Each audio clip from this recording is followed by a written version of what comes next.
પંચમહાલના ગોધરા શહેરમાં પેટ્રોલ અને ડીઝલની કથિત અછત સર્જાતા પેટ્રોલ પંપો પર વાહન ચાલકોની ભારે ભીડ જોવા મળી રહી છે। શહેરના મુખ્ય બીવી ગાંધી પેટ્રોલ પંપ પર પેટ્રોલ નથીના બોર્ડ લાગતા લોકોમાં દોડધામ મચી છે અને અન્ય પંપો પર લાંબી લાઈનો લાગી છે। ડીલરોના મતે ખેતીની સિઝન અને લગ્નગાળાને કારણે માંગમાં અચાનક ઉછાળો આવ્યો છે। રજાઓને કારણે ટેન્કરો સમયસર ન પહોંચતા આ મુશ્કેલી સર્જાઈ છે।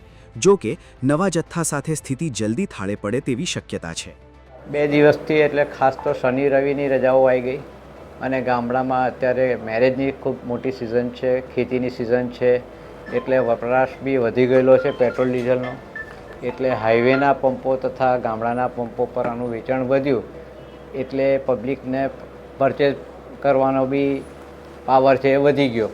આના કારણે સપ્લાય શનિ રવિનો સપ્લાય જે સોમવારે આવવાનો હતો એ તમામ જગ્યાએ આવ્યો નથી, પણ આજે મંગળવાર છે, બાકીના બધા પંપો પર રેગ્યુલર સપ્લાય આવી જશે અને સાંજ સુધીમાં પુરવઠો પૂરતો મળી રહેશે।